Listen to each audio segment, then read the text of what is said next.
Hello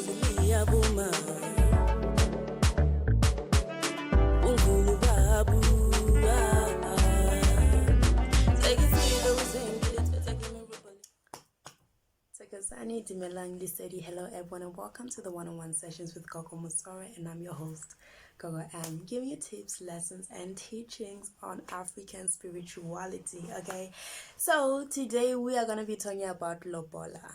Okay, Lobola. I know a lot of women's heads just turn like right on this instant, but I want us to understand what Lobola is, why it is so important, and how is it significant to African spirituality, to South African spirituality, because it's a South African thing. Because I'm a 21st century baby. I am. And for the longest part of my life, I did not understand why you had to because to me it was selling a child, because I didn't understand what it was. But as you grow as a person, you get to understand it fully, and that is why I am doing this video, so you guys can actually understand why it is so important, why it needs to be done, why Lobola and the ceremonies that come with it need to be performed as an African baby, as an African child, as an African man or woman, the significance of it. But first of all, what is Lobola? Okay, so Lobola is a bride price. Okay, it is the bride price. It is the amount of money, cows, that the man or the man's family give to the female, the woman's family name, and it is actually paid as a way to thank the parents of the bride, as to acknowledge the parents of the bride and everything they have done to raise this child, and to give thanks to them and their ancestors' name. But that is not just it is not just you paying Lobola and then you're sorted, you're married. There are rituals that go with it. There's a ceremony that needs to be underwent, whereby the ancestors of both parties will be joined and made into one union, like make them a union, you know what I mean? So it's very important, whereby not important, Lobola is the price for the bride as a thank you to the family. It is not buying a person, it is not buying your wife. So even if you paid Lobola, it doesn't mean that you have authority or power over your wife. It doesn't, because I feel like a lot of people get it wrong. It's like the minute a man pays for Lobola, he owns his wife, and that's crazy. That is not how it is. It's just saying thank you to their ancestors and allowing the two ancestors from two different sides of the family, two families, to actually join and become one thing, to make decisions together as a family. Okay, but what exactly is the importance of Lobola, ne? So okay, it's fine, you pay Lobola, you undergo the ceremonies, but why did you do that? First of all, you are uniting the two families. I've mentioned that, but it's very important. You are uniting the two families. A united family is not easily broken. That is one thing I can tell you. This is where your ancestors and your partner's ancestors are one thing. You will not have instances whereby your grandmother is fighting or doesn't want you anywhere near this person, or is fighting this person's ancestor because they just don't like him. You will not have those kind of situation, because your ancestors have acknowledged that they are now a part of this other ancestor's family, and they are one thing, and they will collectively make decisions for the both of you together. They will be able to agree upon the same thing regarding the union and the marriage. Okay. Number two, you're allowing your ancestors to pave the way for your marriage, union, and children. Okay, so when the ancestors are working together, then they'll be able to pave the way for the both of you. It won't be that instance whereby you have so much blessings, but because you're with this person that your ancestors are not really happy about, they're blocking you. The ancestors will be able to open doors for you both as a couple, and for your children as well, as their king, as their kin, So it's actually a way to allow the ancestors to actually work on your future and your family, to make sure that you guys have the best part of it, the best part of this world, So it's not only them getting along, but it's them actually paving the way and making things happen for you guys as well. Number three, you are both you are following both ancestors to, you are allowing both ancestors to be present in the growth of your children. Okay, so this is where Molor, it's very important, because when a child is born out of wedlock, okay, it's not much of an issue, but there are different ceremonies that need to be underwent by this child because the child's ancestors are not joint. Okay, because this child has both the ancestors from the mother's side and from the father's side, and that can be a real struggle because there are instances whereby the ancestors are fighting each other. Okay, and when lobola is paid and the ceremonies, the necessary ceremonies are underwent, what happens is that you allow the ancestors, for example, if your child is spiritually gifted, you allow the child to be able to access both gifts without having any issue in the long run, whereas the ancestors are not agreeing with each other properly. You are avoiding that kind of thing. You're allowing your child to have a prosperous future, to have a future filled with abundance and so many beautiful things in their life. So you're not just doing it for yourself as a parent, you're also doing it for your children and their children and their children's children, because you alone not being paid, not paying lobola or not having lobola paid for you can affect your grandchildren or your great grandchildren. Okay, so it's a very, very important thing where, Lord, the ancestors need to be one thing and allow them to work together. And lastly, you avoid ancestral feuds. I've been talking about this the whole time. You're avoiding ancestral feuds in your life, in your marriage, in the growth of your children, in your grandchildren's upbringing and life and success. Because you'd find so many times people are not succeeding, né? Like you'd find out you're not succeeding in your life, and it's because maybe your grandmother wasn't paid, your grandmother's family wasn't paid lobola, or a certain situation like this. This is something, it can create a generational curse in the family.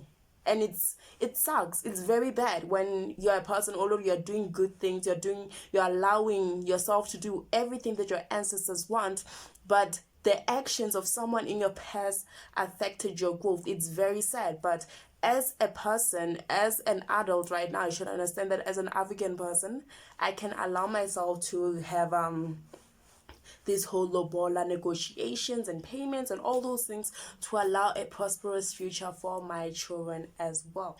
Okay, so what happens when lobola isn't paid?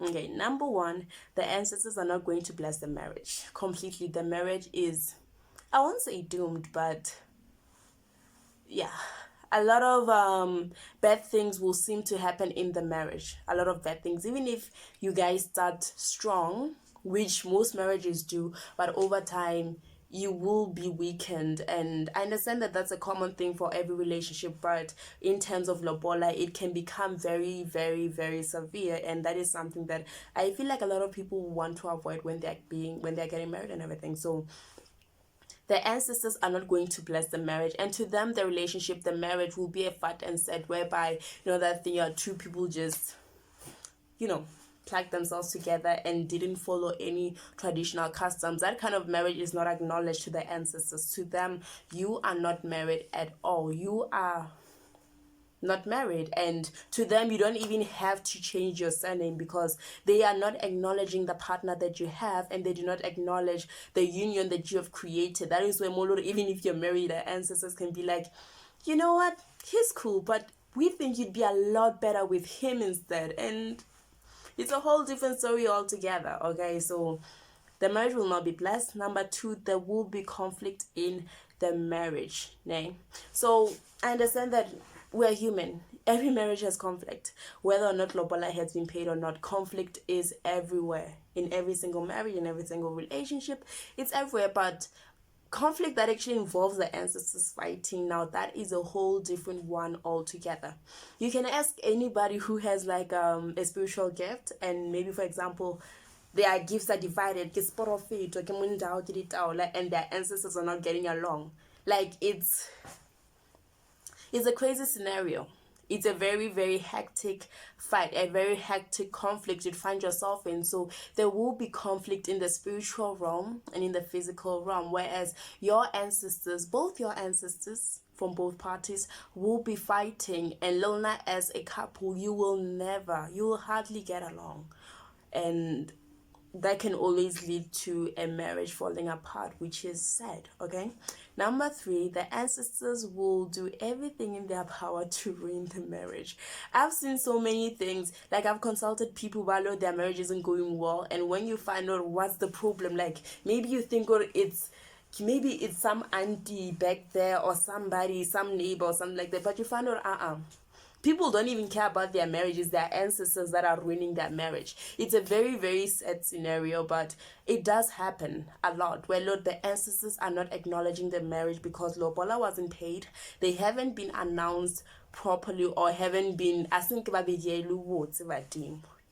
or these two are together now and the ancestors are now joined. So you find that the ancestors usually want to like cause conflict in this marriage, and this usually happens when you're a spiritually gifted person, because spiritually gifted people, your ancestors dictate a lot of things in your life. Nah, it does happen when you're not spiritually gifted, but mostly when you're spiritually gifted. Like, the ancestors dictate a lot of things in your life, and they will do everything in their power to ruin your marriage. They will even go to an extent of making you sick or making your partner sick if they are not happy with the union to begin with. If the bola wasn't paid the way that it was supposed to, if Asanka Babigelu the way that they were supposed to from the beginning, okay? Number 4, one of the partners can pass away. Okay, so this does happen, but usually it is the male partner who passes away in situations like this. Unless if the husband is spiritually gifted and the wife is not, then that is where more the wife will pass away. But in most cases, the man will pass away when Lobola is not paid. Okay, because that is where the anger of the ancestors, the wrath of the ancestors being placed upon this marriage. This is where Molore, you'd be married for some time and you will encounter difficulties in the marriage, but the ancestors may come to a point, especially when you have those ancestors that are, I won't say stubborn, but that are very strict, the very, very strict ancestors. Then they can go to an extent whereby they can kill somebody, but Lorna, the ancestor of the person, must have to agree to it or not, so it's one of those scenarios, but there's gonna be a lot of conflicts that come before that actually goes down. Okay. Number 5, ancestors will fight over the children. Okay, so this also occurs mostly when a child is spiritually gifted. You understand? Okay, if a child is born out of wedlock, or the parents are married but the lobola hasn't been paid, traditionally that's being married out of wedlock too. So what happens is that traditionally you belong to the ancestors from your mother's side. That's just how it is, because the ancestors are not joined, Lobola hasn't been paid, so you belong to the ancestors from your mother's side. But if it does happen that this happens, but you're spiritually gifted and you possess gifts from your mother and your father's side both, then that is where you're going to have a problem. That is where your ancestors are going to be fighting over you. The father's ancestors will be like, this person bears our gifts, so we want this child to ourselves. And the mothers will be like, no, but traditionally they are mine. So it's a whole different scenario altogether, and it can get very hectic because you'd find a person not being able to fully access their power, their divination power to their full extent, because the ancestors cannot come to an agreement. That is why in cases like this, there are certain rituals that a child needs to undergo to actually bring the ancestors back together, to combine the ancestors together before initiating, as a way to actually make sure that they can undergo the processes the way that they are supposed to and appease all the ancestors that are there in their lives. But all of this can be avoided if the parents can just pay Lobola and finish with the drama, people. Okay, let me stop being dramatic, but seriously, a lot of things can be avoided by a simple Lobola payment. Okay, a lot of things. So try to save other people's time. Okay. Number 4, what happens when you and your partner, who you've paid Lobola for, okay, maybe you and your partner have paid Lobola, but you decide along the road, or you know what, this is not the person I want to be with anymore. The emotions have changed, and I want to part ways. And okay, you have a divorce, because obviously there are papers that are signed there. If there are, the both of you have a divorce, and well, you decide to find somebody new. So what happens with that? Okay, traditionally, usually divorces are not a thing in African spirituality. In tradition, they are not a thing, ne? But it does happen that certain things like this can happen, and the both of you want to part ways. It's understandable, but there are certain things that you need to do, because what happens is that if the both of you part ways and certain processes are not taken into consideration, then there will be blockages in your lives. There will be so many blockages in your life. Or you can find your life moving, but the minute you find somebody new and say, well, I'm gonna settle down with this person, I'm gonna pay this person Lobola now, remember that you've already paid for person A. Now you're with person B and you wanna pay for them and you're thinking it's gonna go well. It's not. It is not gonna go well. Everything will be on standstill.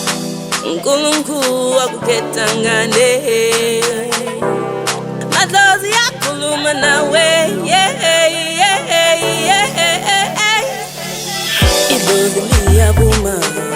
Bring upon them a whole different person that they do not know of, that they did not agree with you on being with, and you are trying to introduce this person in your life, in your life, and you're trying to introduce this person to them, and when they already know your partner.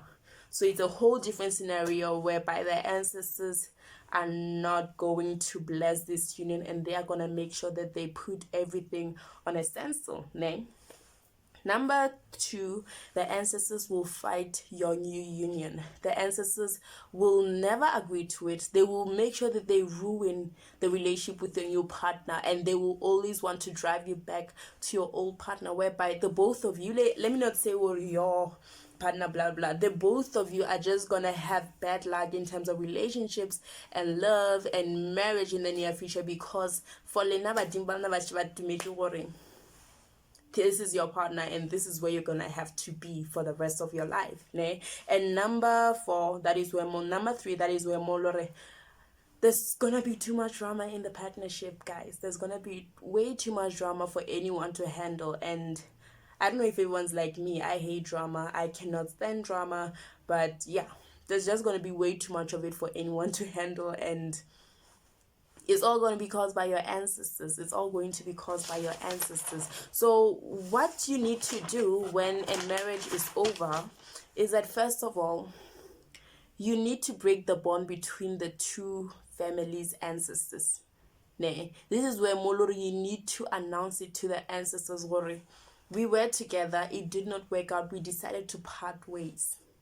That is something that is very important, because if you do not do that, the ancestors will still be joined and there will still be one thing, and that just means a lot of bad luck in your love life until you get back together with your original partner that your ancestors agreed to. So there's going to be a lot of bad luck if you are not going to break the bond. So that is where you tell the ancestors, you announce to the ancestors that I am no longer with this person, so they can open doors for you to meet and mingle with new people. Okay. And secondly, in the departing of the two couples, it can happen that they might need like a ceremony of some sort, because like I said, obviously the Lobola, money was paid and an offering was given to the ancestors, whereby something was slaughtered. Usually a sheep is slaughtered and a cow is slaughtered, so they might need you to slaughter something as well, as a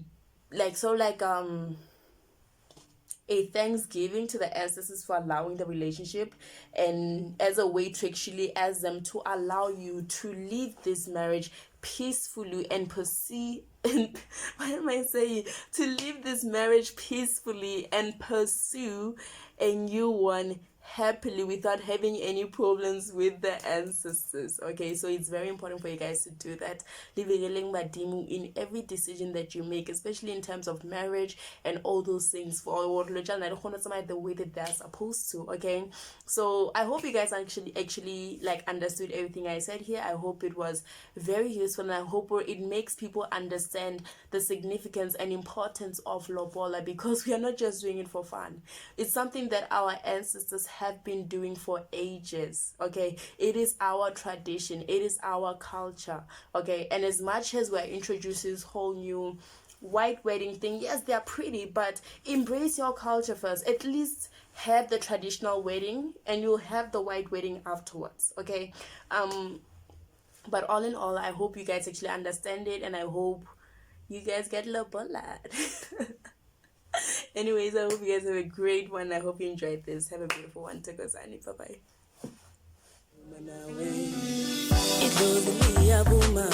bye.